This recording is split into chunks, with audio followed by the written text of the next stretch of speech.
Hey there everyone, Casey Cangelosi here, and it's episode 170 of At Percussion. Something a little different for you this week. This is sort of a two-way interview with percussionist Josh Quillen. Josh runs his own wonderful podcast called Concert Honesty. He's got a lot of great interviews and discussions there with Steve Reich, Paul Lansky, Stephen Mackey. It's a great roster that he has there, and he runs these really great interviews, and he was kind enough to invite me on as a guest. And since he's someone that I've wanted on this podcast, we just decided, hey, let's co-release this. So he's released the episode there on Concert Honesty for a couple of weeks now, and we recorded this way back on December 13th. So yeah, Josh is part of the So Percussion Quartet, which we had on episode 130. He's a composer, he's an educator, he's a performer in residence at Princeton University with So Percussion, and he's a very accomplished steel pan player. He's a great teacher. He directs the New York University Steel Band. So yeah, Josh, it was great talking to you, and yeah, thanks so much for putting this together. And okay, everyone, enjoy. Well, first of all, is it Cangelosi or Cangelosi? The first one, and actually several times here in the States, I've had people tell me I pronounce it wrong. They say, oh, it should be Cangelosi, and especially the Z at the end, and then they say G instead of Ja. Mm-hmm. And I've always grown up, it was Cangelosi, like a hard J. What's the etymology? What's the background of the...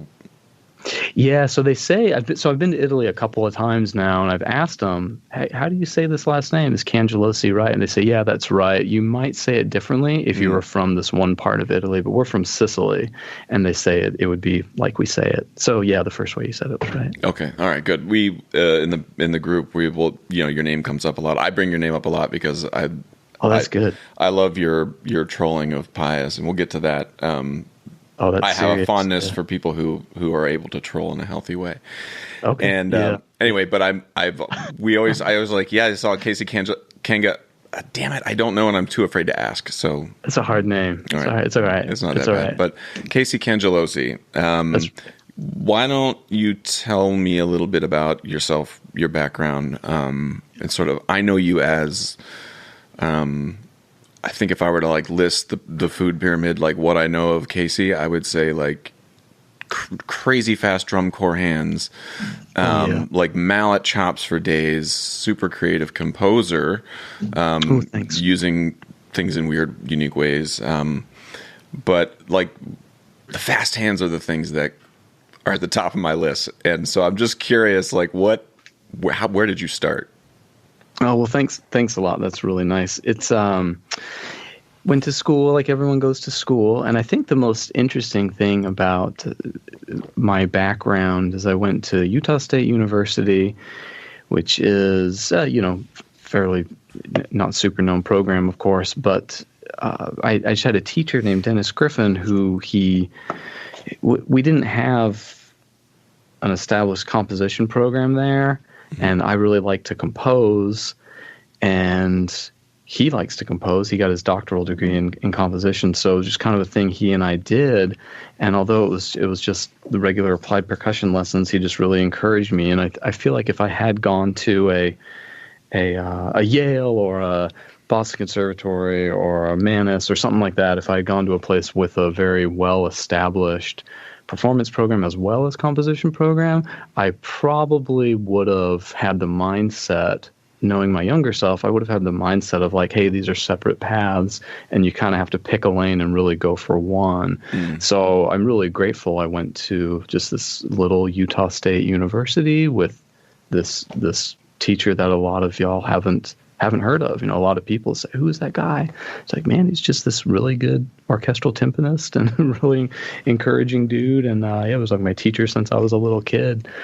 So I think that's the most interesting thing that's in the background. And actually never did drum corps. You didn't? Didn't. No. That's crazy. We didn't have, okay. That is nutso. That just shows like my dumb stereotypes. It's like when I see somebody with hands like that, I'm just like, yep. The only people I've ever known with hands like that are drum corps folks.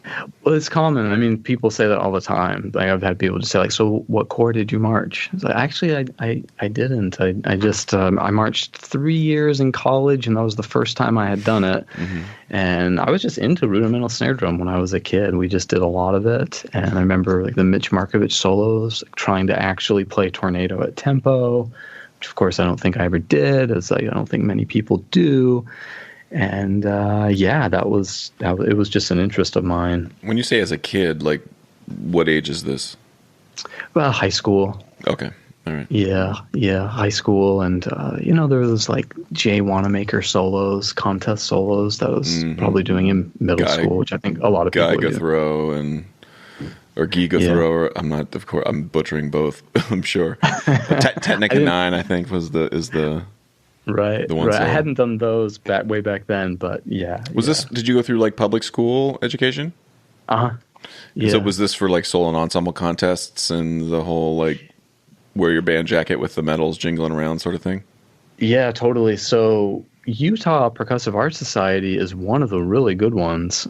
And growing up in that, I had no idea. I just kind of thought, oh, every state has that. Mm-hmm. But Utah State hosted one year, and it was a pretty big deal. And I went back fairly recently to Salt Lake City as a guest to do one. And yeah, I mean, they had an international artist. They had myself and like 2 other guest artists. They had just the whole state coming together just to run the day. It was such a big, big day. Mm-hmm. And it's grown, of course. It wasn't that big when I was coming up in it. But I didn't realize so many states don't have them at all. They don't hold annual days of percussion, and others that do, I mean, they just, they have varying sizes. So, yeah, that was great. That's cool. So you pick up, you're at Utah, you are studying with a timpanist there. Was there a point where you're like, how did you decide to major in music? And then when you were in college, how did you navigate those waters? Right. And you asked public school just a minute ago. And so, yeah, public school, good, just nice band director, good music program at Logan High School. My mom was an English teacher at the alternative high school down there for the kids who flunk out for some reason or they get into trouble or whatever. So she was in the public school system, and my dad's a math professor at Utah State, which he still is today. Oh, he's a math professor. Yeah, he's a math professor, and I'm terrible at math. Whoa, what kind of math does he teach? So his focus is math history, but he teaches, I sat in on a class over Thanksgiving break. What did I watch? Some like algebraic systems, I think. It's interesting. It's literally, hi, welcome to class. Okay, the homework yesterday, and then I don't understand anything after that. It's so abstract. I mean, the people who really know math, like when we talk about math in daily life, we're talking arithmetic, and we're really talking about physics. When we talk about math, it's like it's just really conceptual, abstract. But when I hear those words, I also hear creative. Like, I think it is. It's interesting that a lot of composers like David Lang was a physics major. Steve Mackey, was a physics major. Yeah. Like when they talk about their backgrounds, science is sort of at the root, and math, of course, is at the sort of basis of all sciences. So the fact that you ended up my mom's a Spanish teacher, was a French and Spanish teacher. She's fluent in 3 languages. I don't know any of them other than English. And I sort of am still grappling with that one. But it doesn't surprise me that you don't know about math, but it also doesn't surprise me that you are a musician in a house full of math. You know what I mean? Sure. I'm sure that's somewhere in your brain. Also, given the way you write music.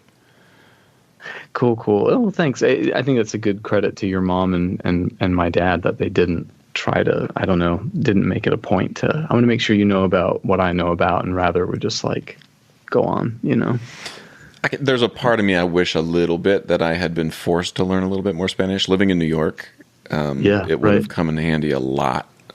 being on the road, like just even knowing another language, things are just easier if you can speak another language. But anyway, so now you're in college, and you're what is your goal in college? What were you setting out to do, and what was your college experience?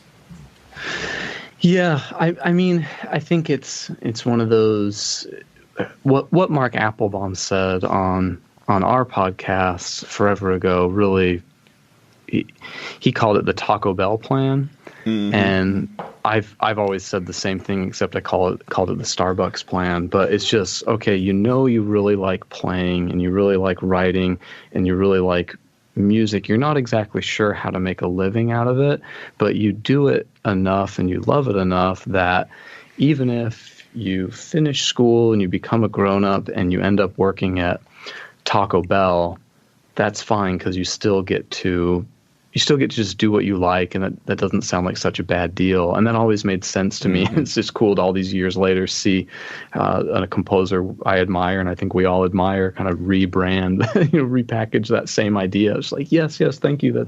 That's exactly it. So, yeah, like I said, just encouraged to, of course, perform like crazy, practice like crazy, and compose to as much as my liking, and just being ignorant enough to not choose a firm direction. So one just kind of fueled the other, and it was a small studio. I think the most we ever had there was 12 or so, and that meant we had to play a lot. So there were semesters I was in marching band, wind band, orchestra, guitar ensemble, jazz band, and then of course the choir needs a conga player here or there or something, percussion ensemble, the small quartet percussion ensemble.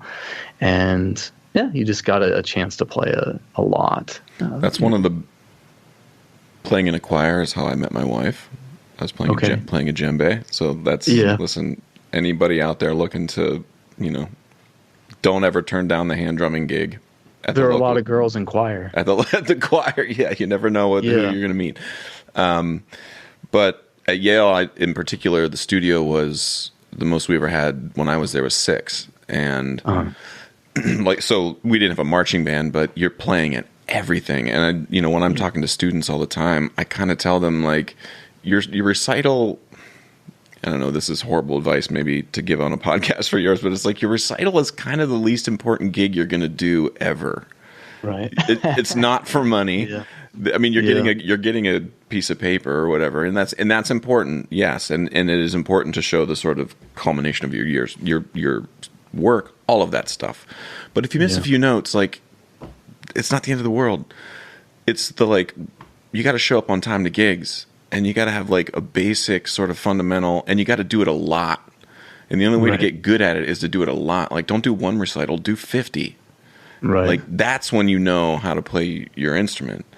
Yeah. And I think, going through that sort of blowtorch atmosphere at Yale of, like, you just never have a time to rest, taught me a lot about how to sort of digest music quickly. Yeah, sure. So yeah, how is that paralleling for you at Yale? Are you doing those same, you said no marching band, but all those same types of ensembles, and the 6 of you are just jam-packed playing all the time? Yeah. Well, yeah, and frankly, also practicing in the same room. The facilities there, at least when I was there, it's much different now. They just renovated all of the buildings there, and I refuse to go just out of principle. Like, I can't bring myself. It's hard to see that. It's hard to see. It's hard to see. Yeah, that's what Boston Conservatory is like now. I mean, there's the one marimba practice room downstairs, and if you leaned back too far, you got burned by this water pipe that was behind us. Literally, it's all changed now. They have this awesome new building, and I don't want to see it. When I was there, the Yale facilities were it was in the basement of this building called Henry Hall, which is where the laundry services were also located. And so it was like real humid and musty and like just like all year round. And so there's those hot pipes and everything, and there's just like steam blowing out every now and again, and these huge basement floor plan about like 1,200 square feet, 2,400 square feet or whatever was just sectioned off with like one wall. And so you were always in the room with three other people practicing Rogue Ashanti or something on marimba or an excerpt or some rudimental solo, or I was playing steel drums. Like, so you just got, you couldn't be insecure. Yeah, right. You got over that real quick, real fast. And I think that moment, that is kind of what I took out of Yale more than anything, is that you can't, I mean, not that I'm not insecure, but you just can't be when you're around other people, especially when you're in a room making music. Right. Because it just wastes so much time. Well, and if anything, you just get used to, okay, there are eyes on me, and that, by day 5 of that, you're more comfortable than day 1, right? I mean, it's kind of nature's way with that. Well, sorry to go on a sidetrack here, but how do you as a teacher reconcile a few things? Like when students come, I have a hard time talking to students about like orchestral excerpts. For one reason, the main reason is I'm not good at them. So I don't feel good giving them advice on I mean, I can tell them what I think of it in the context of an orchestra, like when they're playing, I can tell them blah, whatever. But how to win an audition, I'm just not the person to talk to.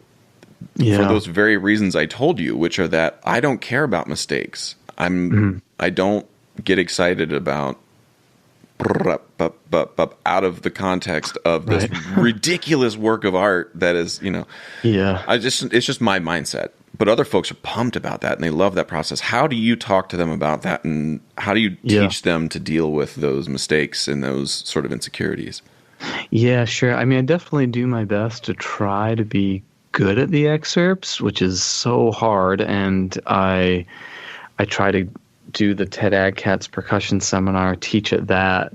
I guess I've done it 4 or 5 times, 3 or 4 times now, and I'm taking a summer away, but I definitely want to keep that in the rotation because Ted Agcat's and Sean Tilburg, they refresh me. They give me a reminder, and I sit on the adjudication panel with them for our mock audition, and it's just easy to talk to them. So of course I try to learn, but I'm also lucky that it's not something my students come in here really going for. Our main thing is education. Most of them come in wanting to be band directors, and the graduate students I get coming in, they want to play lots of solo multi-percussion rep. They want to compose. They want to go do competitions.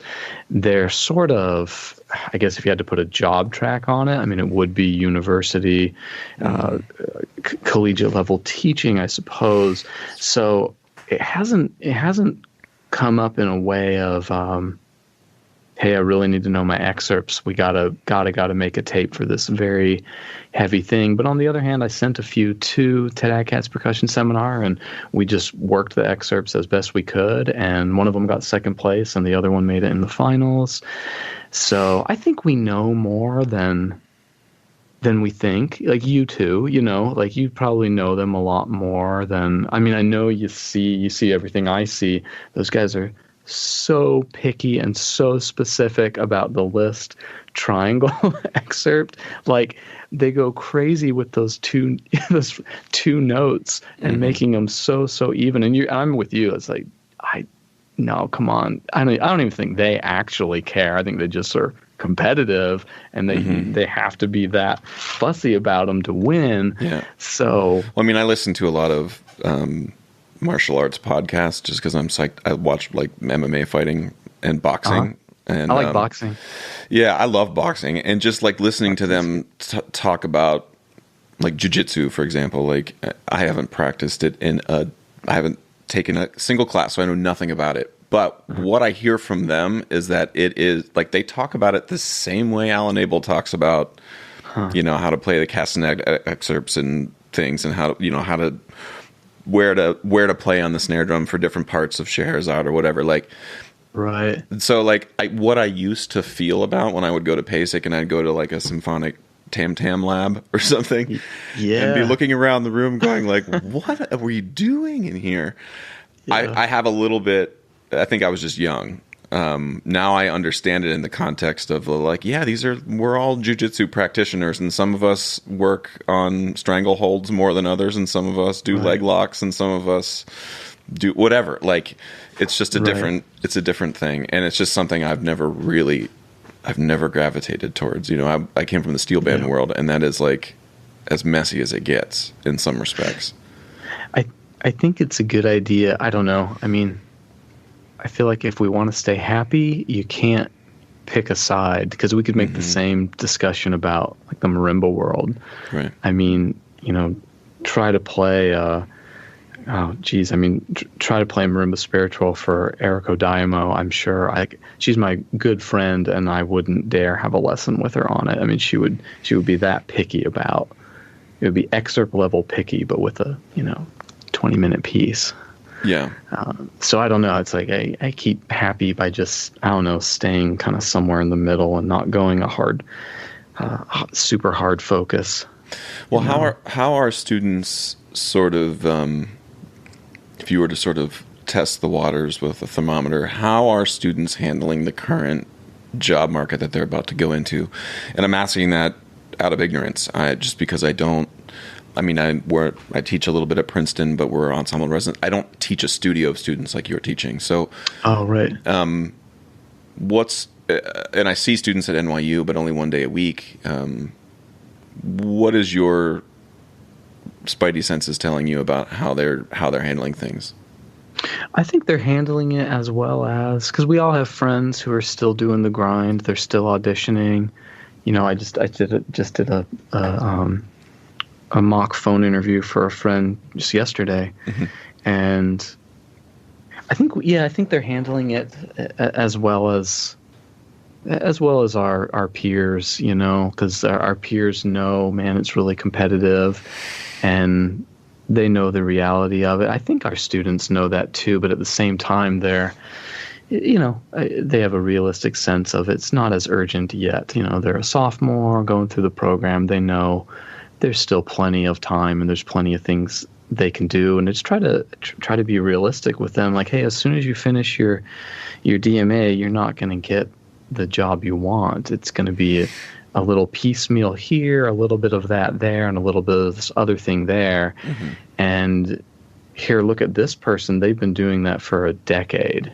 You know, It might, so I feel like when I tell them that, it's well taken. You know, I haven't had anyone freak out just yet. Sometimes I wish they would freak out a little more. Sometimes I think they're a little too relaxed, and I know you're having this whole college experience and everything, but you also are here to get really, really good at music, and the more you delay that, the harder it's gonna be. And your peers might beat you to that first job that gets your foot in the door or whatever. I have when I get frustrated with students, like in the steel band or whatever, you know, since I only see them for a very tiny amount of time, dealing with a very niche part of their overall life, you know, and especially their musical life. So when I'm in there, I'm like, listen, do any of you think you're going to be professional steel drummers? Like, who in here wants to do that? And they all, you know, they all sort of look around the room, and there's like one who's sort of like, yeah, I'd like to do that. And and I was like, put your hand down. Like, I'm running a steel band, and I'm not a professional steel drummer only. Like, you silly goose. Like, I do like 9 million other things. like right. I'm not just a professional steel drummer. I don't. That's for the main reason I'm not good enough. Like, there are people I can give you. I can list you 5 people right now who could play you circles around you, and you've never heard about them. And they're currently making money on the pan scene in New York full time. Like, so what I am teaching you here isn't, my goal is not for you to be a professional steel drummer. I could care less. My goal is for you to be like a professional human being. If you can't understand that, me asking you to learn a Bob Marley tune or something, if you can't figure that out, perhaps you should think a little bit harder about what it is you're doing. And maybe you need to retool some of the way you you learn and what your focuses are. And if your focus is doing keg stands at night, then that's cool. But here's the repercussions of that, you know. Right, of course. Because I can't promise anybody anything. I can't. Even the kid who's the most pumped about steel drums and really wants to do it, I cannot look them in the face and say, "Sure, I can do this for you." Yeah. It's I had a proud moment at PASIC along these lines because I was on the university education panel discussion, and the topic was basically, you know, is it time for a change, and do we have to change our curriculums and things like that in order to help students in the ever-changing, growing job market? And I kind of ended up settling with, no, I don't really think so. I mean, I think a lot of our friends and colleagues, especially buzzes on Facebook a lot, they say a good thing that you just said. I want to use music to teach this other thing. I'm not teaching you to be a professional steel drum player. I'm teaching you to be a good citizen. And something that I feel like the conversation settled at is, and what I was proud of making a point about is that I think music does teach that good citizenship. So we all are in this room, and I think generally, imagine, you know, a room of PASIC goers, 80 people or something, and I think there's a lot of values that we all agree are good to have and good to pass on to your students, like caring about diversity and inclusion, and keeping, making music for everyone, making music. You know, I think everyone agrees with a lot of those social and political ideas, and yet a lot of them are saying we need to change things. We need to change like the whole curriculum. We need to have a whole class dedicated to, something else. And I'm saying, like, but wait a minute, like everyone in the room went through like an old crusty traditional music program, and yet those values are instilled in all of us. So I think it's like you just kind of have to let it do that, and the young people will come to those conclusions, because that's just what happens. You know, if you idolize Beethoven as a kid, and Beethoven's just another dead white guy, you idolize Beethoven as a kid, but then you go study him, and you realize how messed up and miserable his life was. That idolization, like, it really changes, and it has weight and an appreciation in a different way. And I think we can, of course, we can study different composers. We can program more female composers and composers of color and stuff like that without opening a whole course on, I don't know, something that I often hear people propose. Like what? I mean, is there a specific like title or something, or is it? I hear people say stuff like, "Oh, we need to drop this one whole chunk of this class and dedicate it to how to build websites," or things like, God, what else? Nothing's coming to mind at the moment. Like entrepreneurship type stuff. Or entrepreneurship, or like stuff that will be more likely to get them jobs. And I just kind of think, well, if you're taking a class to learn how to build just like a personal website, I kind of feel like you're getting ripped off. I mean, those web builders are designed so anyone can do it. I mean, that's like the one thing that keeps them competing with each other is, okay, is mine easier than the other competitor's website builder? Right. And well, it's one of the things about institutions. I mean, this has been a conversation that's been happening within Percussion too, like, and in society in general, the idea of like, what are institutions good? Like, what do we, we look at the Supreme Court, and we would like to think that the Supreme Court is a good thing and that it's going to uphold. That's why they have lifetime appointments. I mean, there's sort of ideological sort of underpinning for all of this, based in a theory in that it's all for the greater good, right? Sure. But the minute where there's a lot of talk right now about, well, is it actually doing that, and what we need to tear it all down and start over. Yeah. And I look at institutions, and I do see that sometimes fundamentally they're brick and mortar, so they're going to be a hair behind. Just a second. behind society, and especially now with like the exponential rate of growth of technology. Jason Truding's daughters have no problem building a website if they wanted to do one tomorrow. There's kiddie coding things now that are teaching kids how to like code at age 3. And so you don't need a class. They're a good friend of mine taught he was an adjunct professor teaching GarageBand. Right.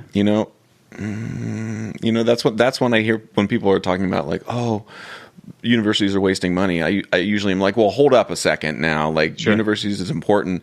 But then I look at a class like that, and I'm like, maybe, like maybe those kids are spending, whatever the $135 a credit or whatever it is they're spending, but we don't need that.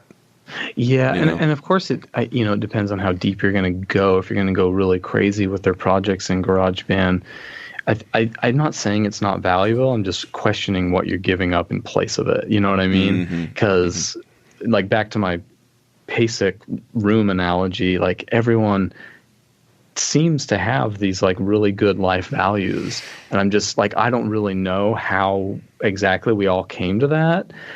But I know we did old crusty music programs, and that led us there. That seems to be the common ground. So I'm just not sure. Like, I don't know exactly what all the pieces were that did that, but I know if you're getting rid of one, you might risk this really good thing going away. It's interesting. I've been thinking a lot about. I mean, I was a music ed major, and I'm curious if any of your students have talked with you about this. Like, there's a lot of talk about like, oh, we need to change everything at the top, like change, let's rip it all down from the top and let's do. And I just sort of look and I think like that's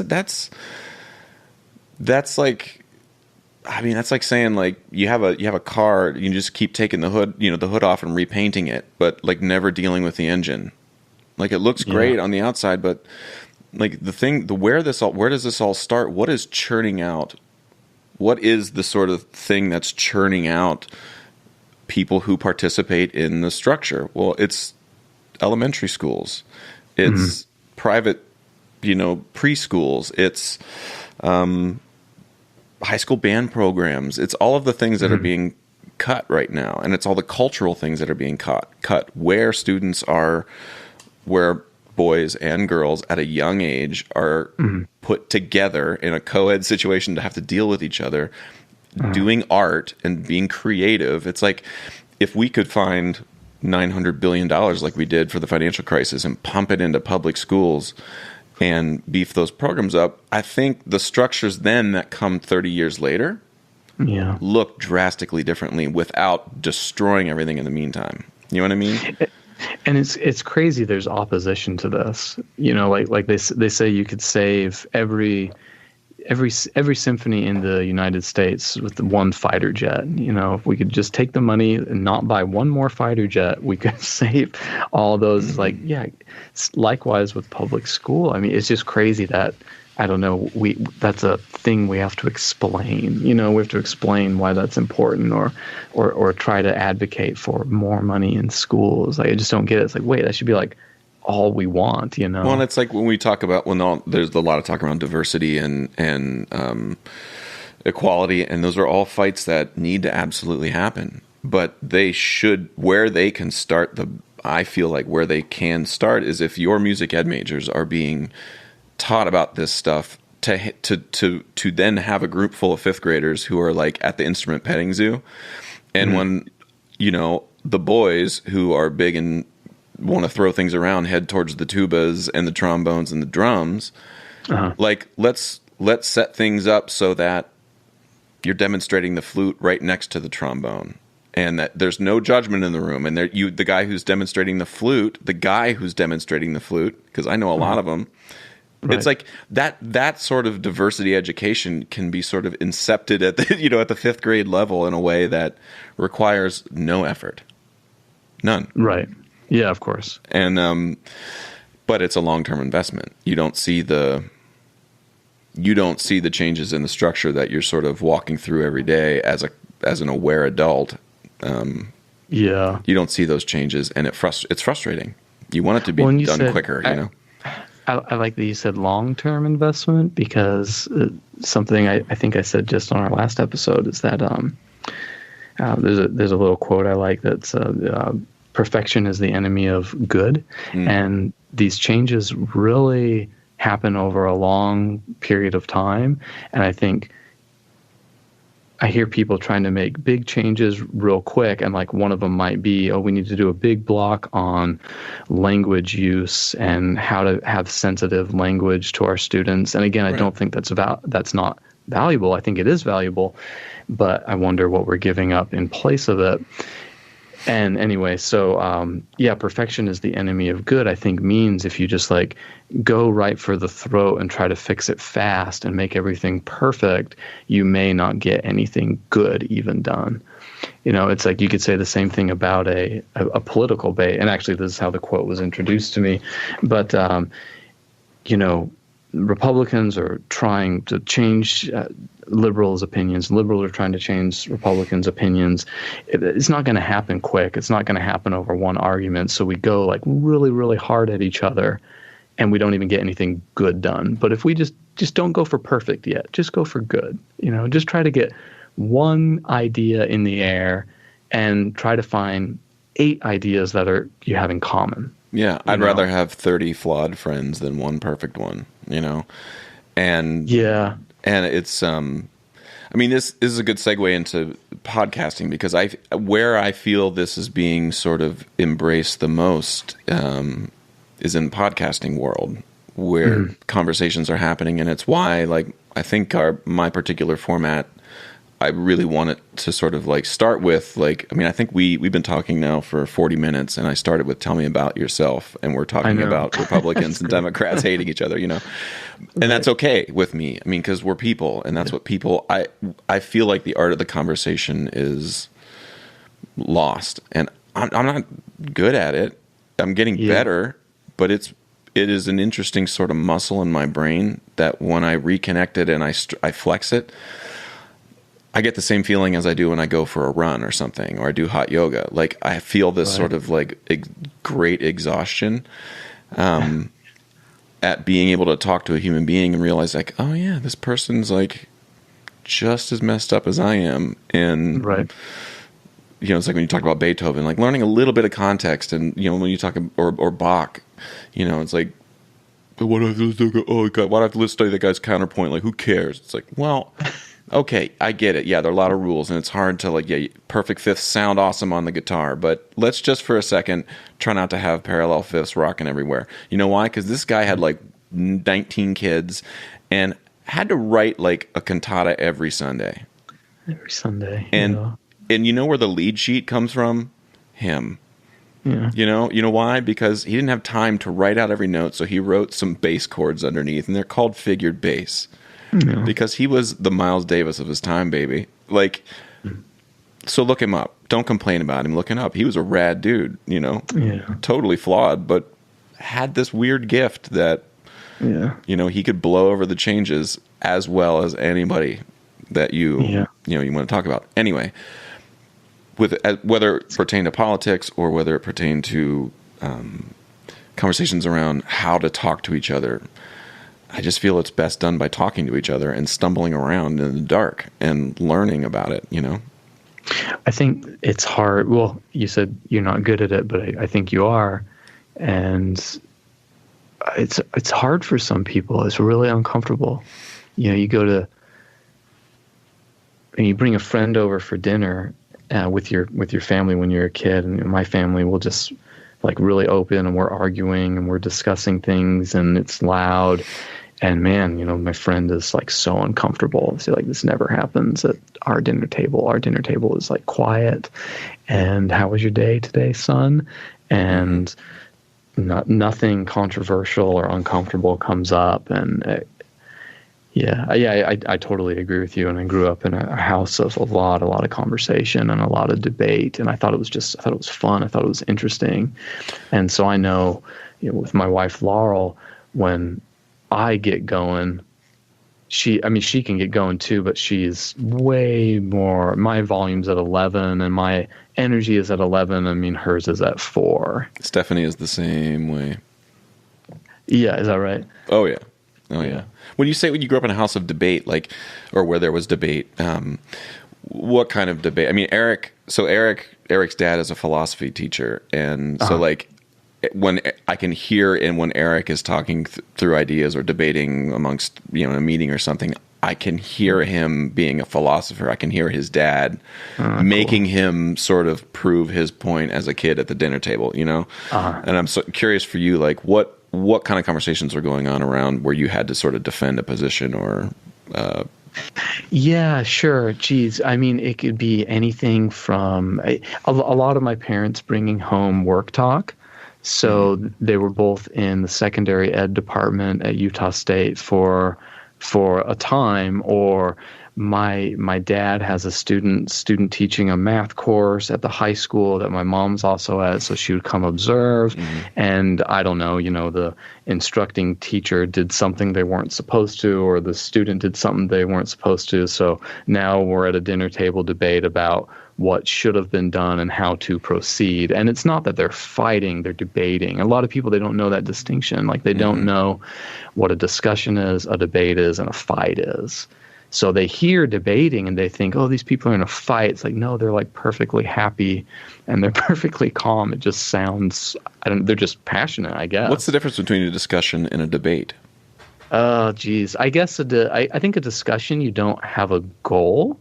So a debate, you have a cause you're trying to convince either the other person or the audience to be of your opinion when you're done. You're trying to win a debate. A discussion, I don't think you're trying to win in my mind. We're having a discussion right now. Yeah, and then of course a fight is just a fight. I mean, you're trying to hurt the other person, you're trying to get revenge, and it's done out of anger, and the goals are skewed now. Well, what got you into podcasting? Another podcast, I've been listening to years for this one called The Skeptic's Guide to the Universe, which is a science-based podcast about skepticism, and it's fun. It's good. I think they're up to 600 episodes or so now, and they've been doing it for a very long time. They go speak at conferences, and I mean, they're a really, really good model of a successful podcast, and I've always enjoyed that one. That's really been the only one I've used to listen to consistently. The sad thing about doing a podcast myself is it's kind of wore me out for other podcasts. So, but I've listened to yours a lot. I've listened to them consistently. And there was one on YouTube I found called Sound Notion TV, which was a bunch of composers getting together. They would invite another composer on. And I think they've discontinued. Sam Mercier is a composer at Tracy Wiggins School. Yeah. So they invited me on, and I just saw how they did it and how they recorded, and I thought, yeah, this is it. We can totally do this, and I just got excited about it. And what was your main? Did you have a sort of ethos in mind when you were starting the podcast? Like, what was your goal? I think to just continue learning things myself. So we always have, oh yeah, I'm going to read that. Oh yeah, I'm going to do this. And like we never do, but the podcast makes me do it because it lights a fire under me to either at least research the guest, but hopefully also prepare some kind of segment to share. I mean, if you have to do a little book report every week or a little report on an ensemble or a concept, or, here I have this CD sitting right here on Daphne Oram, which we did, last week. And she's one of the kind of the first creators of what later became the synthesizer. And she has this working with old reel-to-reel tape recorders and stuff like that. And I don't think I would have sought her out if not for like, oh man, I need a topic for my podcast. What's her name? This week. Daphne what? Yeah, that's Daphne Oram. Yeah, she started something called the BBC Radiophonic Workshop, and they made a lot of sound effects for television, and another composer named Delia Derbyshire, who wrote the theme to Doctor Who, she wrote it in Daphne's this BBC radiophonic workshop, and made that for Doctor Who, and that's probably the most famous part of that whole thing. But it's like, okay, I intend to do that throughout the week, but if it's not actually due, like if I'm not going to risk making an ass of myself on air in front of all of our colleagues, then I'm not actually going to like find time to read it. Right. So, well, what has been the biggest lesson you've learned, or through a mistake while doing podcasting? Like, what's the thing you've changed the most about yourself as a person that wouldn't have been changed had you not done the podcast? Right. Yeah, I don't really know. I don't know if I have personally changed a whole lot. I definitely have learned a lot about how to approach the guests and how different the guests can be, and how the guests will have very, very different expectations, or how one guest, you ask them a question that you think is going to lead into this really, really long conversation because it is a big question, and they kind of just go, oh yeah, composing, yeah, that's cool. Done. They're like, oh crap, well, we got to come up with a whole lot more to fill this time, Right. Yeah, and I think I've learned a lot about my co-hosts, of course, talking with them week to week, and watching Megan go through her comps at Eastman. There was a time we kind of wondered, is Megan okay? She hasn't done a topic in like 3 weeks. What's going on? Is she going to quit the podcast? And then message almost the same day, hey guys, I got to tell you why I haven't been on it. I've been studying for my comps, and it's just going to be a few more weeks. And it's just I don't know. Yeah, you learn something about yourself like that, like these people who I didn't really know that well, Megan and Ben, but you learn how much you actually care about them when you hear something like that. It's like, oh shoot, she's going through this tough time. Yeah, of course, we'll all pick up the slack and try to make sure she's still happy still doing this, and knows she's still welcome here. Who are your co-hosts? Right, who are your co-hosts? Yeah, sure. Megan Arns is she teaches at the University of Mizzou. Mm-hmm. At University of Missouri at Mizzou, it's called, and Ben Charles, who teaches at Tarleton State University in Stevensville, Texas. Okay. So she's an Eastman grad, and he is a Miami grad, studied with Svet, and also a Illinois grad, so studied Svet. With... Who's Svet? Svet Stoyanov. I don't know who that is. I'm kidding. You do? Okay. Yeah, I thought so. I was in school with Svet. I'm just trolling Svet a little bit. Oh, good. That's good. I was saying, all you Yale people, like, you guys like really know each other. Yeah, it's really yeah. It's yeah. It's a support group. It's a small support group. Is that what it is? Yeah, that's what we call it. That's good. Yeah. I've had a lot of Yale people here. They just come by. It's really great. Yeah. Well, we had a great time when we were hanging with your students and obviously doing your podcast. It's cool. Before, I want to just make it clear to you that since we are going Dutch on this podcast, you should chime in and steer it in whatever direction you feel appropriate at any moment. Oh, thanks. No, this is great. I'll say it's crazy. I missed you guys when you were here. Yeah, it's so crazy. I mean, it was such a big deal. Like my kid was in the hospital. Yeah. Well, what was your kid? Why was your kid in the hospital? Well, it was a breathing issue when he was on his way out. He didn't take over like he's supposed to. Whoa. So he was born 2 days late. So the first thing people assume when you end up in the NICU, which is the neonatal intensive care unit, they assume, oh, okay, he must have been underweight or something. So no, he was actually, his weight was good. He was born 2 days late, so he was fully ready to go and everything. But there was a problem. We're not exactly sure why, but he didn't pick up breathing on his own. They're supposed to do the suction, the baby coughs and then starts crying. Right. So he kind of had this half cry and then quiet again. And then the room started getting crazy and lots of people started coming in and started noticing like, oh shoot, this is a big problem. And I was, they had to take him an hour away to University of Virginia in Charlottesville, where they had the right equipment to monitor what they wanted to monitor and do the tests they wanted to. Because of course, oxygen. Okay, shoot, oxygen. That could mean not enough oxygen got to his brain, and they have to check those things out. So we were down there for 12 days waiting for these tests to finish, and they all came back like squeaky clean is the great thing. That's great. But it was so painful for us because he had to be on this medicine that kept him asleep. So, I mean, we didn't meet him for like a week, you know. I mean, he looked at us maybe twice, you know, because he was just sedated. Oh, jeez. Wow. Yeah. That's yeah, wild. but it all turned out really, really well. Like, it's just amazing. His every test they did on him, yeah, like I said, it just came back completely clean, completely good. And yeah, it's just, yeah, we were lucky. Like, it could have been bad, you know. You're right, totally, yeah. Yeah. Well, I'm glad it went the way it did. No, thanks. Next time we're down, we'll have to meet the little guy. And, Oh yeah. We took him to PASIC. It was cool. Yeah, we weren't there this year, unfortunately. How was PASIC? It was good. It's good to take a year off, though. It's good to. I've been meaning to do that for a long time, so that's coming. Yeah, take a But it's good. Get your sabbatical in. Right. Right.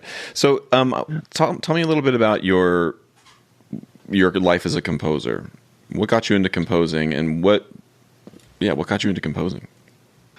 It seems like such a natural thing to do with playing. I just kind of assumed everyone wrote a little bit. They must, you know. I mean, it's so, I don't know. It's just fun, and it's really satisfying, and it's really neat that you can plug a bunch of notes into software and it'll play them back, and you can kind of see what they sound like. And I remember fiddling around with something called MIDI Studio on Windows 95 or something when I was a kid, and figuring out on my own, like, wow, if you stack F, A, and C together, it sounds okay. And if you make stacks of thirds, it's consonant.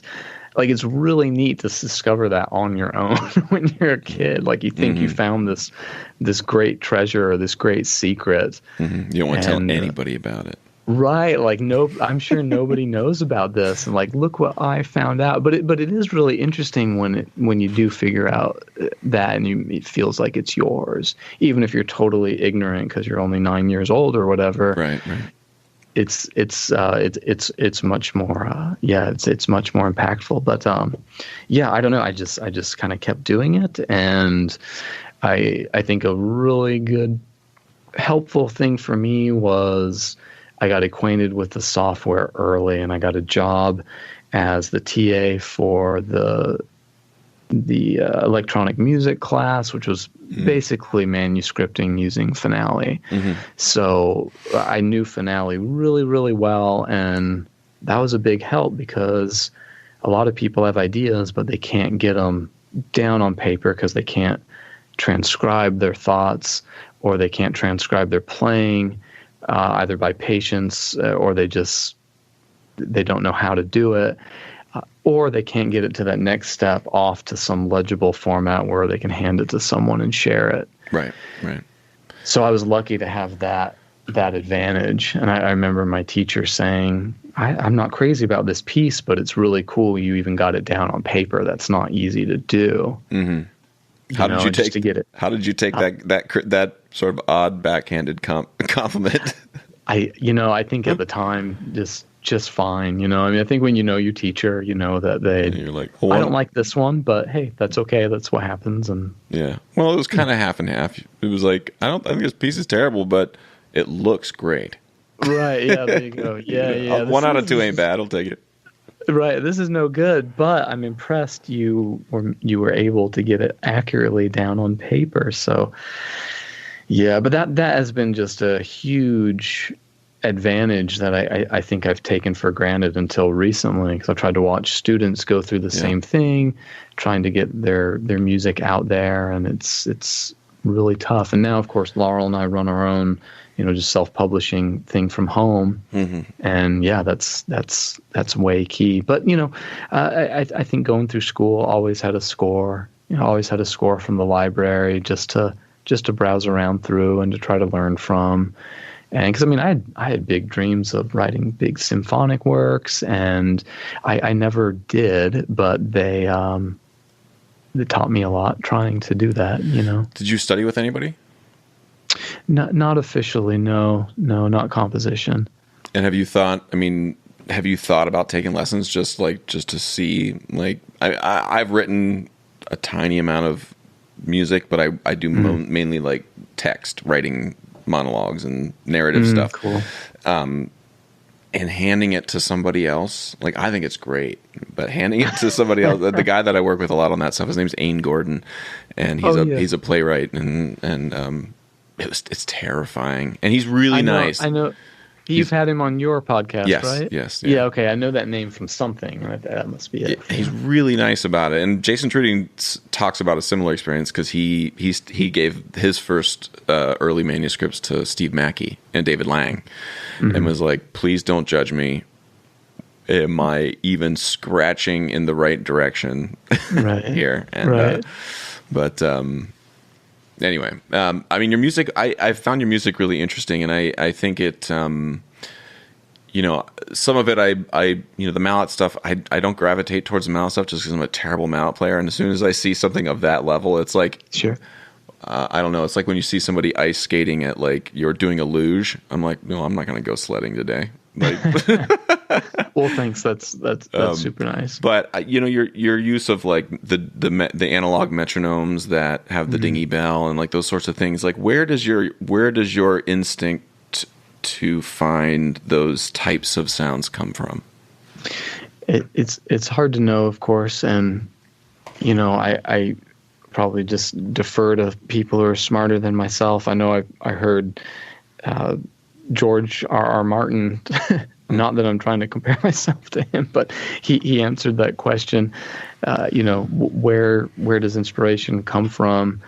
And he just said, I don't know. I'm sure it comes from my life experience, and I don't know where the ideas come from, but I'm glad they come. And I think the thing to tell young people about ideas coming is don't expect it to feel that amazing for that long.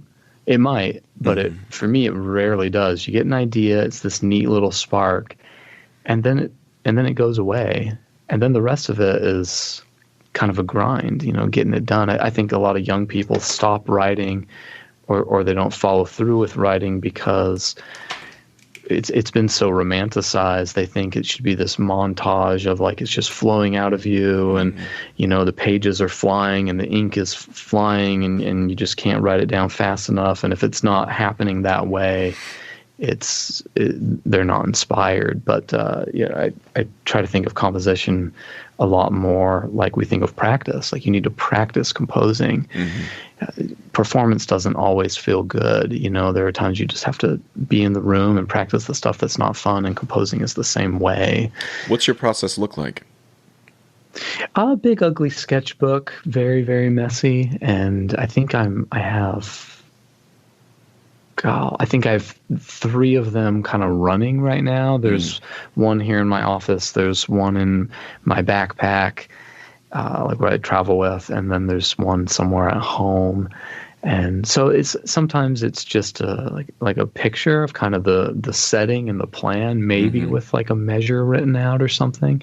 And then other times it is, hey, I really need some paper right now. I need to get this work done. And so I'm, literally just writing down the music and just kind of saving it for later. So yeah, I think the plan's hard to describe, but it's a lot of, okay, I have a piece due whenever, or there's a piece I really want to write, and I just nowadays spend a lot of time just like thinking on it and not doing anything, and then I find when it comes time to actually write something down. In fact, I'm writing a steel pan solo for Liam Teague right now. No kidding.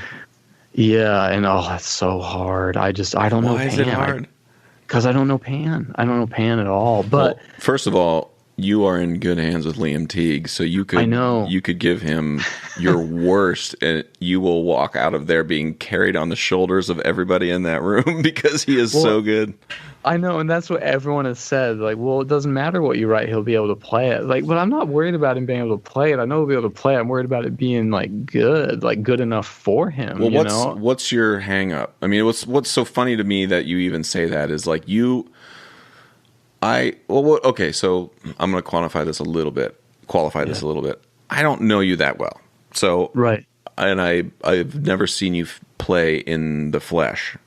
Right. But you have similar hands that Liam Teague has. Now, maybe Liam has more experience, yes. But, like, sure. I think you should write for Liam's hands like you would write for your hands. And the idea that scares you is funny to me because your hands are ridiculous, dude. Like, and Liam's hands go faster than anyone's I've ever seen on pan in particular. Yeah, he's insane. He's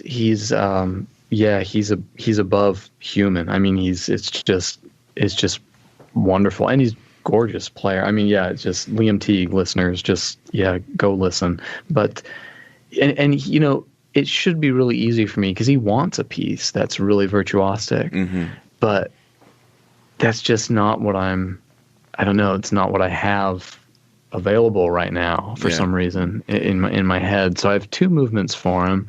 And the first one is very, very, very slow, and the second one will be a little busier. But I don't think it's as busy as he wants. I think he still wants busier.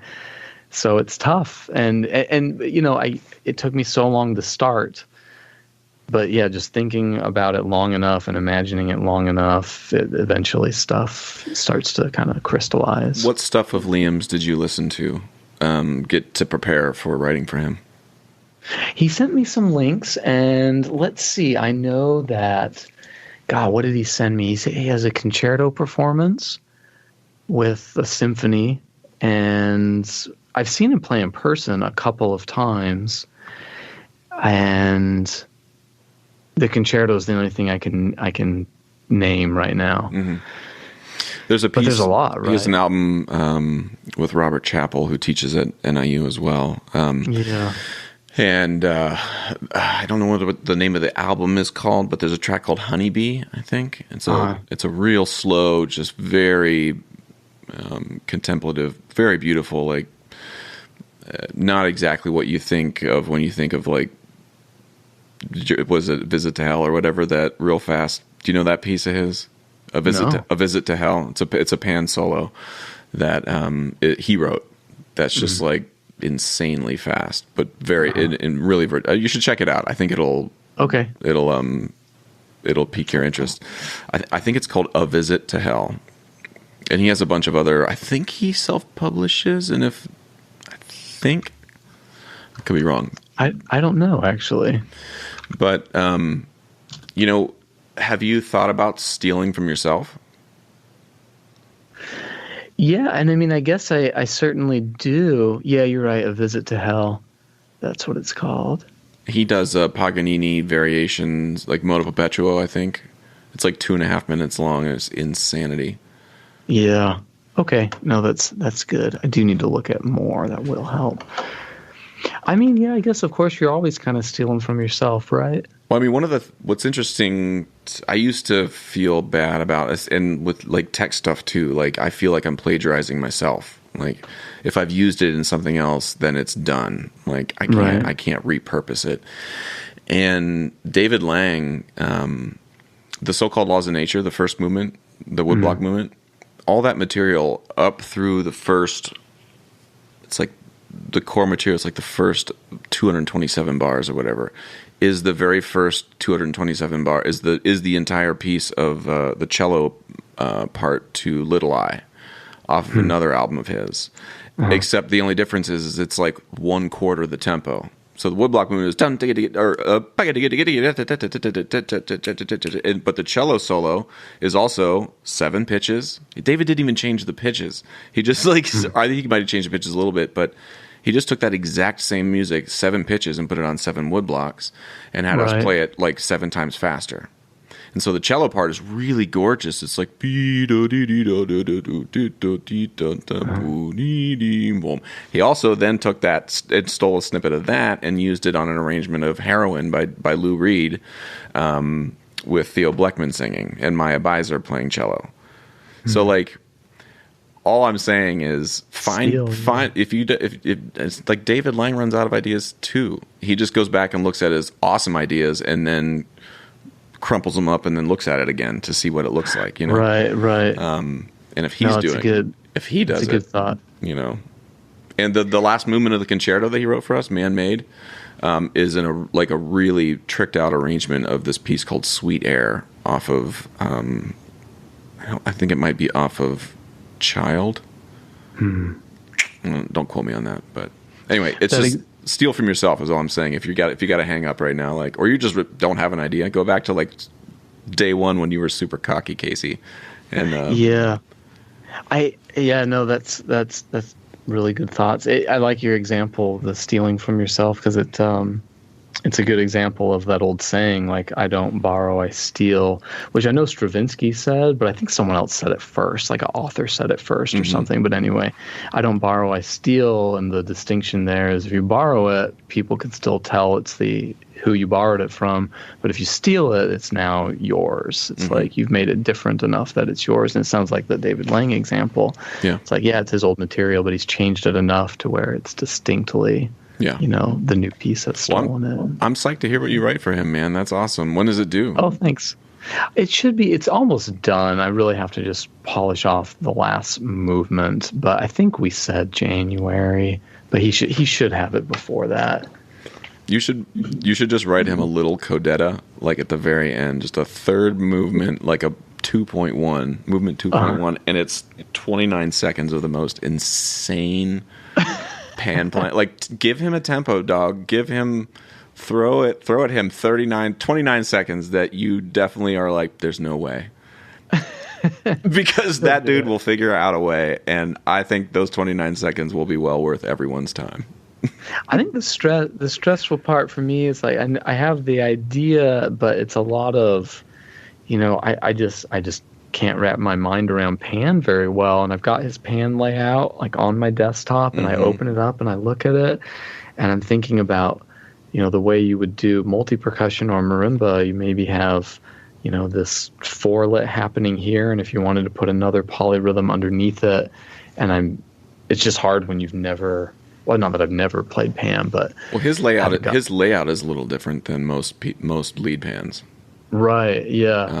And the range is challenging for me. But is it low? E flat is the lowest pitch. Is that right? Yeah, E flat. Like most lead pans these days go down to C even. So. Yeah. But what's crazy about Liam is he's like one of the few people who can say whatever they want to say on their instrument. There's no limits on that dude, and he practices diligently, but. He's not a savant. I mean, he practices like John Coltrane practices, you know, and. Yeah. So the physical limitations that you're worried about are just something he's not going to think about. Right. I mean, and maybe this is as Steve Mackey would put it, your fuck it piece. And you just know that like Liam's going to be able to play it. It might be a good decade before anybody else picks it up. But right. That dude I've just seen him do things with one hand because he dropped a mallet or something. Yeah, I think if you were writing for me, he's just stupid good. If you were writing for me, I would definitely say worry about that diagram. But for Liam, I think you should throw caution to the wind, my friend. Yeah. Okay. No. Yeah. That's a good point. I know he can do it. I feel like I respect him. You worry about it when you respect the person so much that you don't just want to give them a fuck it piece. You want to give them, you know, something they really deserve. And yeah. Well, I mean, of course, trust your gut, but also like Liam plays that way because that's the way that's the way, you know, that instrument of his that he plays, he's had for ever. Like he dug it out of the trash, and Cliff Alexis tuned it up for him. And Cliff is the only person who tunes that drum. Oh wow! And like that's Liam, or that's Liam's the way he plays is so that whole instrument is constantly ringing, constantly. Even when he's like soloing within a band, like he was a guest at NYU a few years ago. He's come once or twice now. He's been at Akron a few times. He was there when I was there. Like that instrument sort of like he can play it so fast that it just sort of hums and floats to the top of everything else. Like it moves so fast that it just like sits on top of everything. And when he's by himself, it's like a harp. It's like listening to a really beautiful harp and then when you realize his range is like 4 notes, like you sort of are even more amazed that he's able to make it do what it needs to do. Point being, and I'm going to stop talking about this because I feel like you've moved on and you're done with. But you're going to get. Not everybody gets to drive like a really great Lamborghini, right? And drive it on the Autobahn. And my friend, this is your time. You got the keys to the Liam Teague. And I'll Teague-ini? drive it with reckless abandon because Liam won't let you wreck it. Trust that. No, trust him too. Like he's not going to let you do something. He's not going to be embarrassed. He wouldn't have asked you also if he didn't trust you. Right. No. It's really cool. And you're right about the Lamborghini. But see, now it's even worse in my head because I think like, right, I've got this Lamborghini. Where am I going to take it? I got to take it somewhere. Anyway, I got you. They were meant to be driven, baby. Yeah. So you know everyone in the pan world, and how would you describe what's the pan vibe like versus, I don't know, because you're also in So Percussion, and So Percussion is, I mean, it's like the super contemporary, new music vibe versus the pan vibe.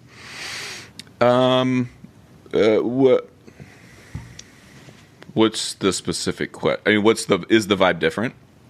Is that what you're asking? Yeah. How's the hang? Well, I don't want to get in trouble, but I think if I had a gun held to my head and somebody said you can pick one, I would pick the steel band community without thinking twice. It's kind of and that's figured. I don't want to cast aspersions or make it sound like I don't love the new music community. I just, right now, the thing that frustrates me is that they're just not connected. It's like you have these two parallel strains that coexist, and you just need somebody to sort of stick and tap in one and stick a tap in the other and let them sort of flow into each other. But I generally tend to find the vibe in the new music community to be one where it's just a little more, I don't want to say buttoned up, but no one really wants to say the truth. No one wants the truth said to them. And I'm included in that. Like, I'll go to a concert and I'll hear something I really thought wasn't good, and I'll be like, "Hey, cool show." Like, with people I love. And I do that because I love those people. I don't want somebody coming up to me after a show being like, "Man, that was really bad. You sounded terrible." Right.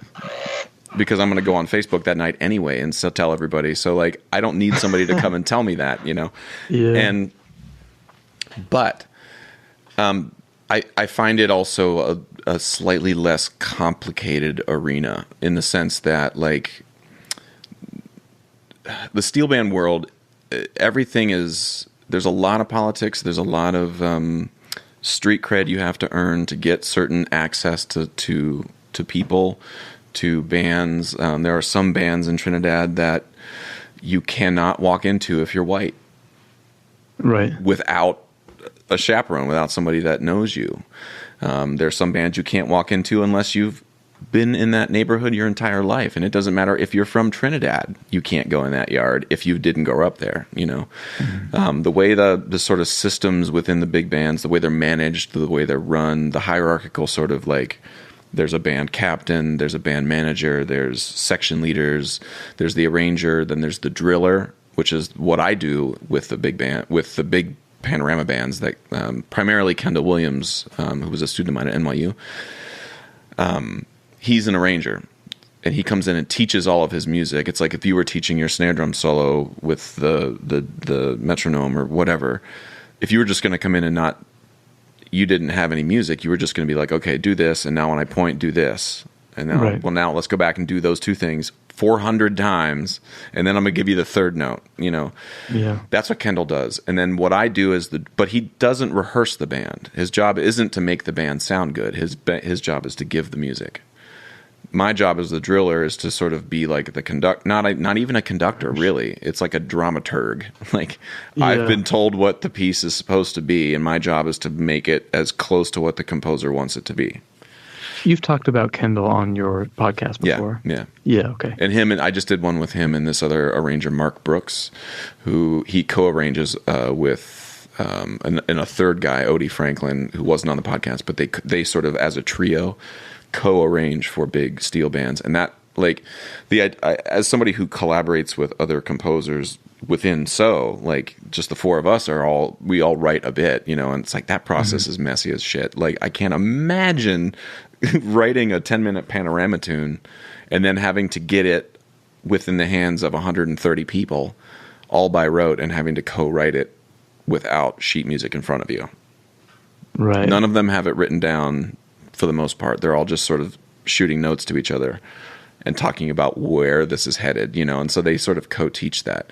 But how that organism works, to me, is really fascinating, super messy. Like, it's very leaky. Like, everything's by a game of telephone.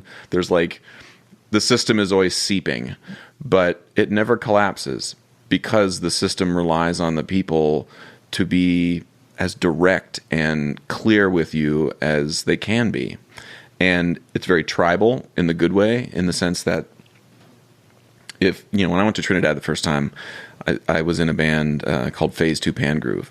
No one talked to me for the first 2 weeks I was there. I was there for 3.5 weeks in the band. I mean, there were people showing me the tune, and there was sort of a handler who was sort of keeping an eye on me, but the people I was surrounded by just never spoke to me. About 2 weeks in, and I just kept my head down, my mouth shut. And like, if somebody handed me a beer, I drank the beer. If somebody handed me food that tasted terrible, I was going to eat it. Just not complain, do my job. And this guy tapped me on the shoulder, and he was wearing a Black Panther outfit with the beret and the army fatigues. Older guy, and he had participated. He was a member of the Panther movement in Trinidad in like the 60s, and told me his whole story, and was just like, I really appreciate you just coming here and working. He's like, a lot of foreigners come here and they just take. And he's like, thank you. And from that, what that showed me in that moment was like, oh, like, it's actually like, this whole thing isn't actually that hard. You just got to come in and be willing to be in someone else's home and live by their rules for a second. And some of the rules you're not going to agree with.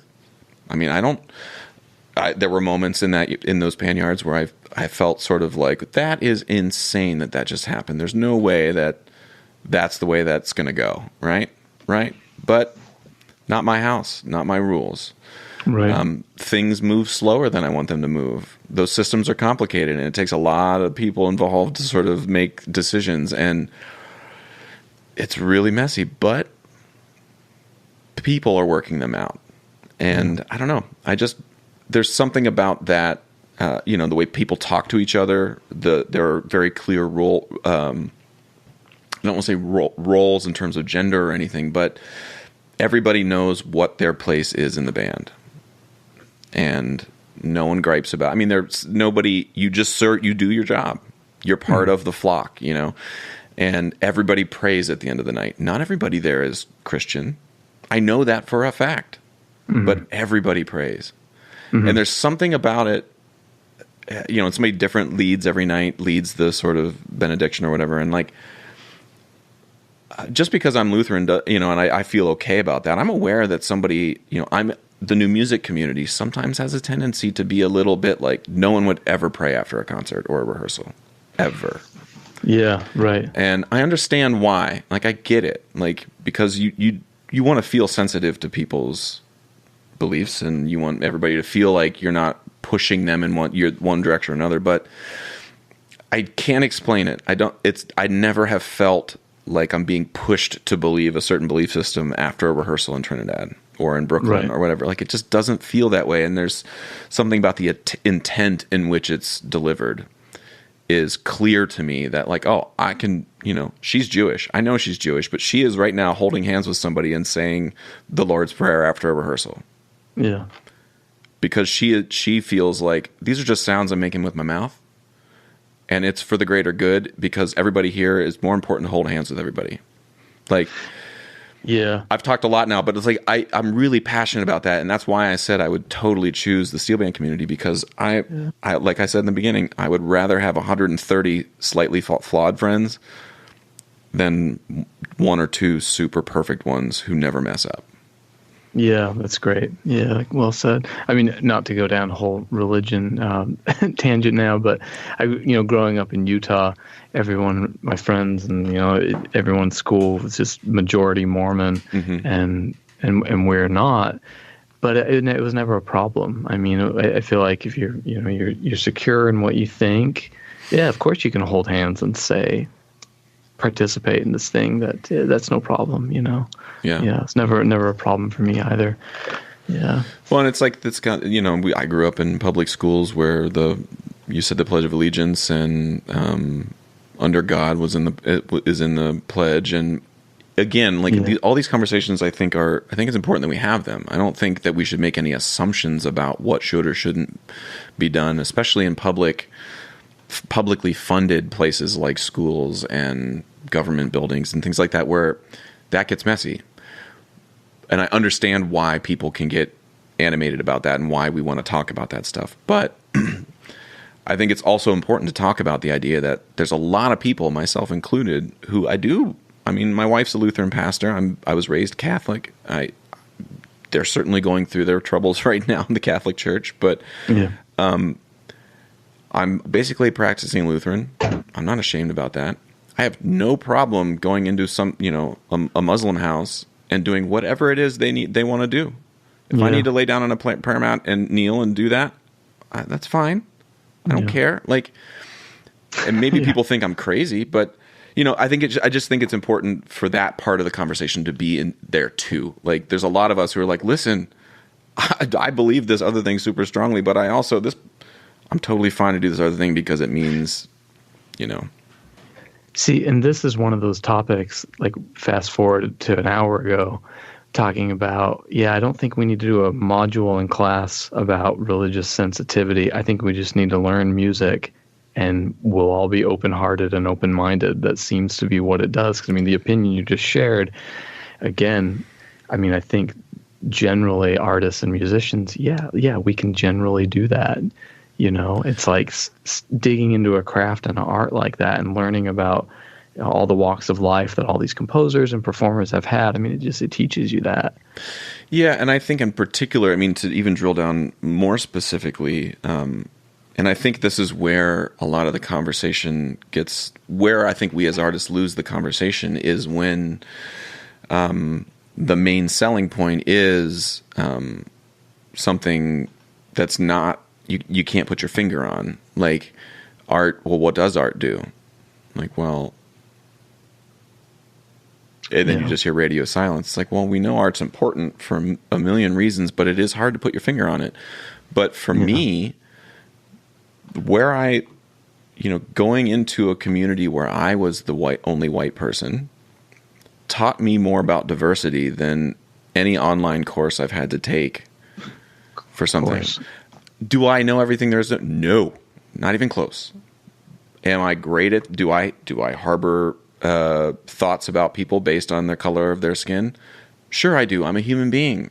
I try my best to mitigate them and understand that's why I'm thinking certain things. But I'm not perfect.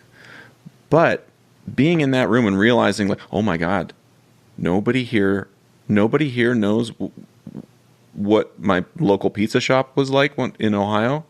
Like, nobody here knows what my high school football team did. Nobody knows what my marching band was like. Nobody cares about the food I eat. Nobody eats the food I eat. Like, having all of those that flood into me within the first 10 minutes of being in that pan yard, when I hear people like yelling at me about diversity and stuff, I'm just like, come with me to Brooklyn over Labor Day.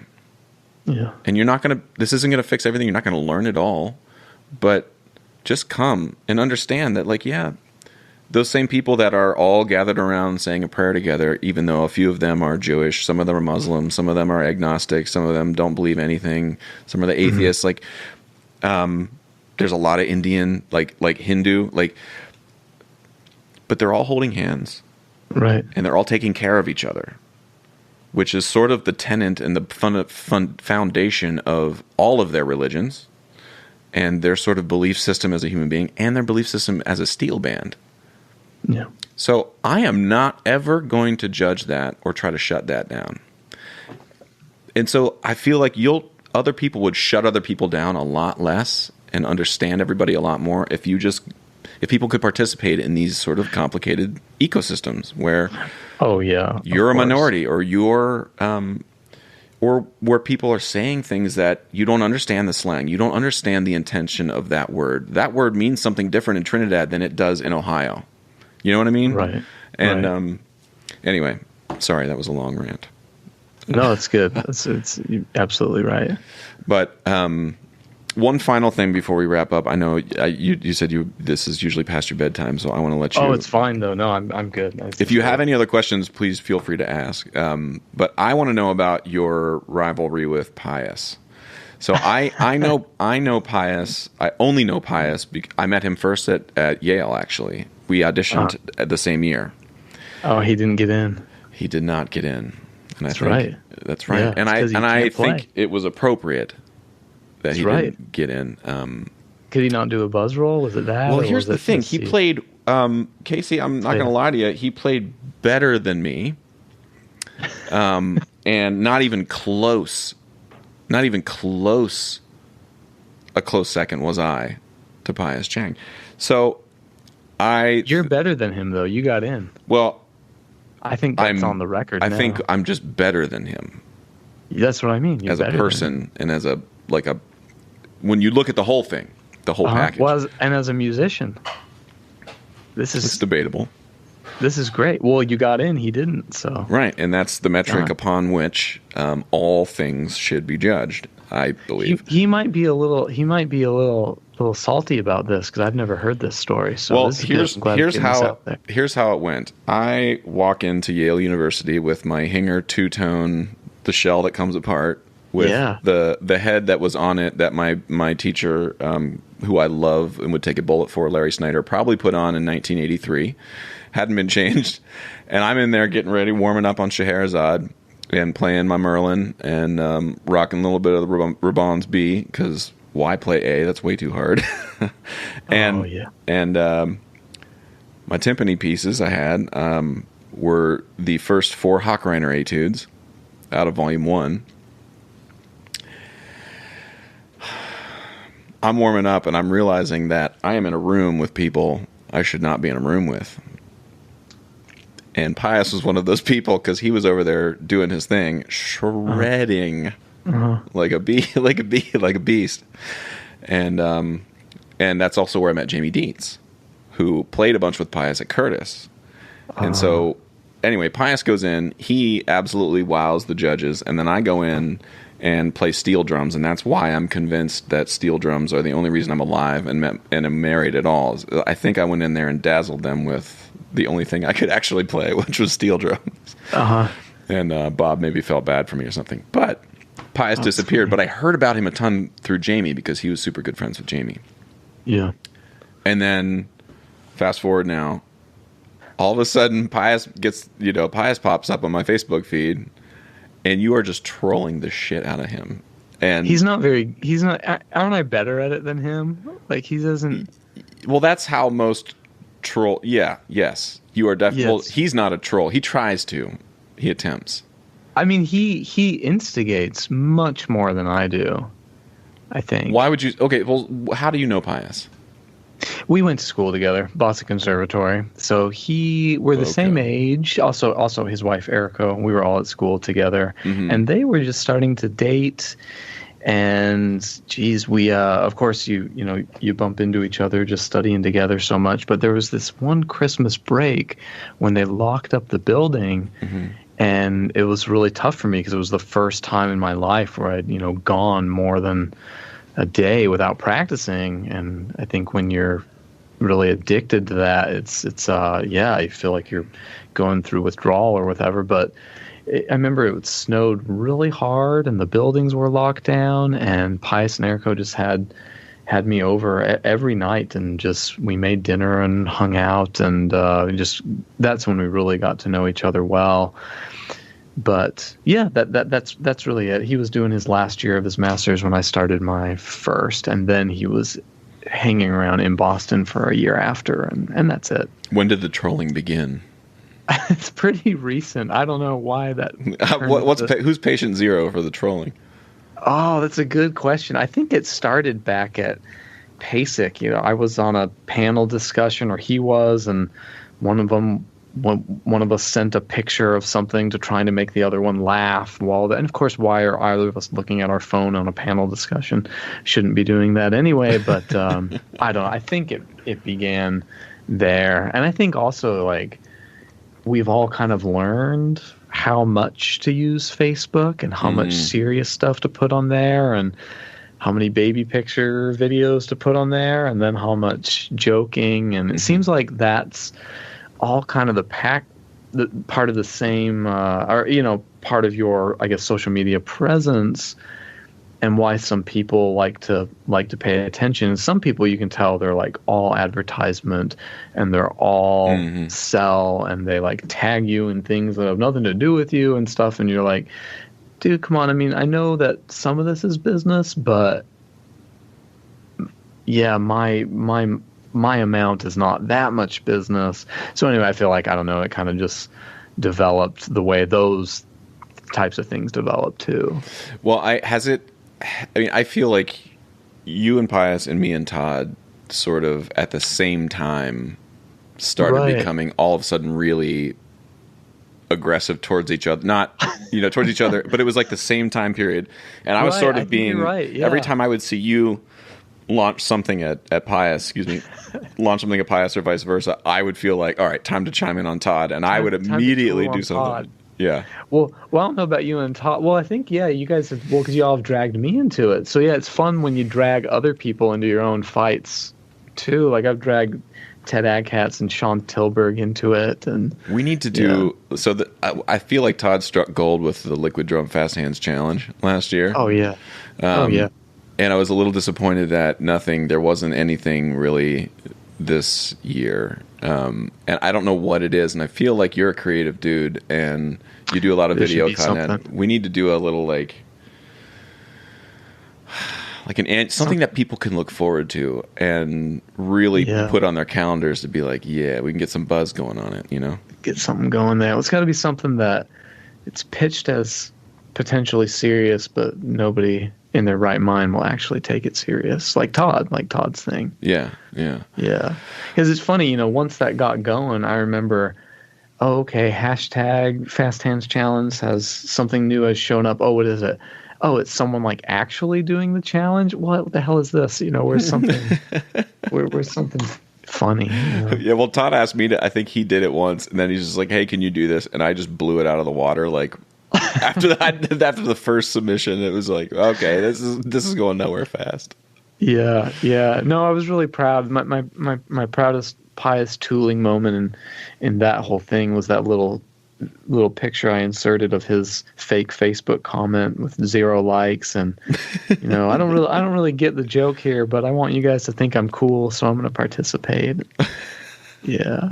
Pius, I'll tell you, he pretends to be, well, like you said, you saw him shredding at his the room at Yale there, but during his audition, but he has this air about him online of like, oh, I don't know anything, and I'm here with Gene Kaczynski, and there's a drum set, and I'm kind of pretending like I can't play. He can actually play, Yeah. He's totally like way smarter than he pretends to be. He would rather think of you thinking of him funny than like talented. That's just where he's at. Well, he's clearly funny, so I can identify with that. I'm not actually like super. I'm not as talented at anything as he is. But if I was, I would far prefer somebody to think I was funny than talented. I mean, am I crazy? No, I guess you're right. Yeah. Yeah. And I guess I get a kick out of just thinking, oh man, people are enjoying this. People are laughing. And you saw my mallet comparison video. Yeah. Oh man. Every time he hits, it's a fart sound or something. That was fun. Yeah. Well, That went far. Our clarinet professor got wind of that. and how is that?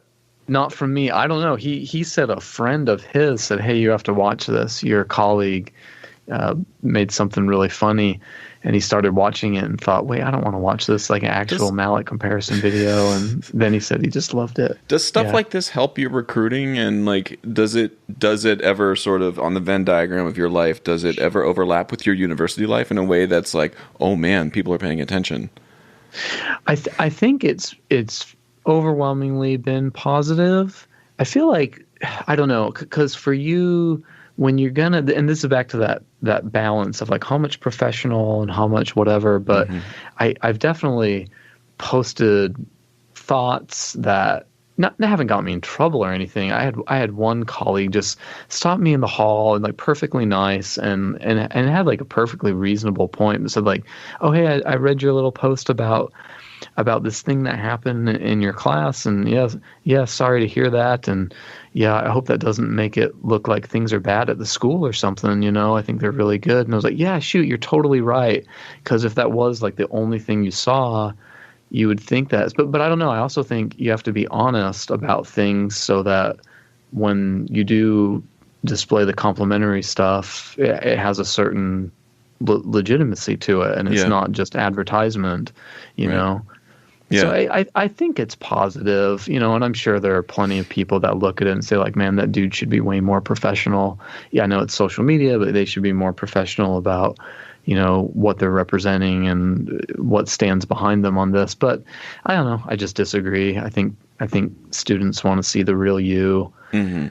And yeah, so I know when I was auditioning at schools, it would have been really helpful to be able to go just even see what these people looked like, right? Without having to get a book, or to request a pamphlet, and then all you would get was a bio.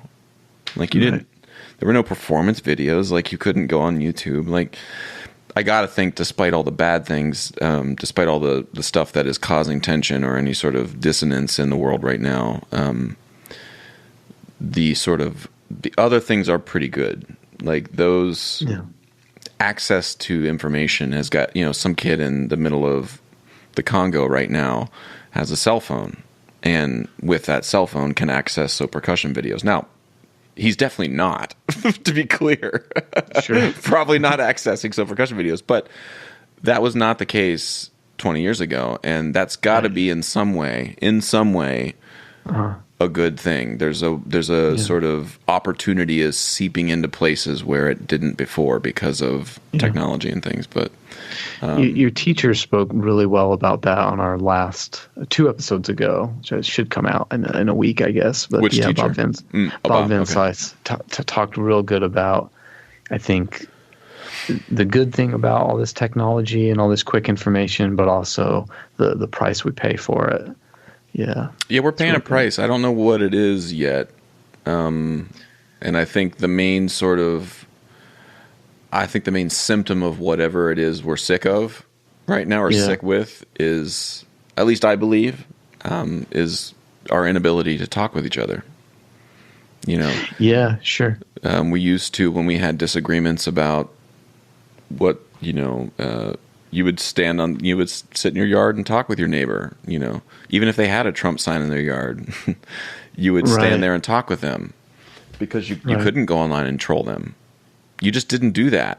Why? Because it's to actually tell somebody like online that you think they're a terrible person. You'd never do that in real life because that's horrible.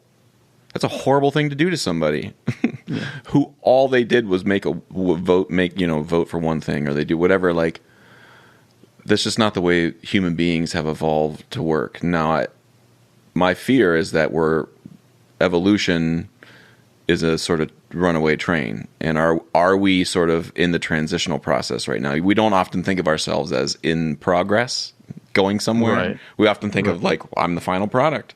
Well, because you and I, we are final versions of ourselves, but like we're part of a spectrum and a continuation of, hundreds of thousands of years of DNA being passed and passed and passed and morphed. And I don't know that we're able to handle technology, but technology ain't going away. Right. So we're going to have to adapt in some way. And I think the way I'm fighting it is to just talk with people more. In the hopes that I don't know, we understand, at least I understand a few more folks a little better. Yeah, sure. No, likewise. I mean, I think that's why we should just, keep up the good work. And it's really stimulating. I mean, it's really fun, I think. And it's just so easy. I mean, the great thing about technology is it makes that possible. I mean, there would be something really, really incredible if you had to, all the guests you ever had, you had to like literally pack up and go see them and do a real sit down interview. Mm-hmm. And something Bob Van Cise was saying is the way the effort you had to go through to get information before meant you really kept it. And of course, I think you've heard this type of talk before. But now when it comes so easy, he's not sure if it stays up there very long, Yeah, or that you're aware of what, like you don't learn the processes of getting to that, figuring out an answer. Because in school, like if I wanted to figure out how to set up Rogue Ashanti and deal with, how to hit the crotale, this is such inside baseball. Anybody who's listening like has no idea what Rogue Ashanti is and what the crotale is. But, to figure out a problem within my drum setup, like I had to figure it out. I had to draw the pictures. I had to get the duct tape and the gaff tape and whatever it is and make it work. Yeah. And there's something about that sort of like groove in the snow that was created every day there that when those problems come up for me now, it's amazing. Like I'll be in the studio and we'll have a bunch of interns who are awesome and I love them to death, but like they don't know how to set up a marimba. Yeah. Or they'll stare at something and or there's a like at Princeton, for example, I teach a steel band there, and there's all the students are non-majors, so they're all like nuclear scientists and biology majors and poli-sci. Yeah. And they were looking at a steel drum stand and couldn't, and like one of the legs had just like slipped out of it. It's just a socket with a little wing nut, just like slipped out. And they were just looking at me like, what do I do? Yeah. And I just looked and I said, and this happened to this poor girl, Paige, who I love to death. She was such a great student. And I looked at Paige, I was like, Paige, you're a nuclear scientist, right? She's like, yeah. I was like, what do you want to do? I want to work in a reactor. I was like, well, the rods are melting right now, Paige. Figure this out. And she just looked at me and was like, what? I was like, if you can't figure out how to put together this incredibly simple mechanism, what should you really be inside a reactor? And she just looked at me like, okay, I think you're right. And she looked down, and it took her 10 seconds, and she figured it out. But there was something like, because the idea that she might have to look and dissect a problem that's in 3D right in front of her isn't an instinctual thing. And I think she's also farther ahead in the game than I am on other things, because she's had her whole life, she's had access to information I never had until I was 26, Right. So there's trade-offs, but it is. And they say it's a millennial thing. They say that's a millennial trait to not just dive in and try it, but to wait for instruction. Because you're a Gen Xer, right? I think I'm technically Generation X. Yeah. So are you 78? 79. 79? Yeah.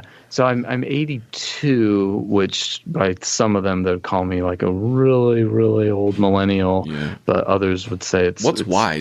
What's Generation Y? I forget. It's after millennial, I thought. Okay. All right.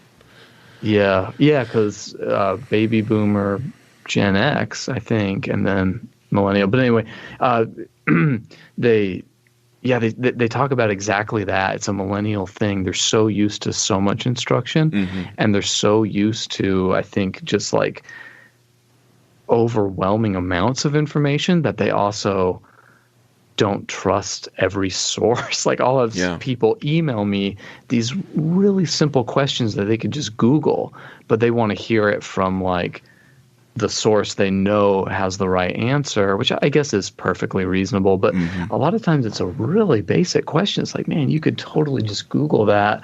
But I think that is that same thing. And I see that with students as well. Like, how does this work? I don't want to touch it until I absolutely know everything about it and how it works. It's like, dude, it's a stand. It's a snare drum stand. It's a pan stand. You're not going to break it by toying around with it. Just start toying around with it. You'll learn a lot. Well, it's like, I mean, it's like drinking from a fire hose. I mean, they have so much information coming at them all the time that when they just see an empty glass and a faucet, like the idea is they're just like, they're used to consuming so much that the idea that you might just have one little sip and you might have to do it yourself. I guess so. Yeah. Like Siri's not going to give you the answer, or Alexa isn't going to do it for you. And I find there's little parts of me that have atrophied over time. I mean, I'm losing some of my step as Amazon. Now that Amazon is moving to New York, it's like I can get a book here within an hour. Oh man, that's rad. That is rad. But that means there's a little part of me that's dying, and I'm just letting it go. Yeah.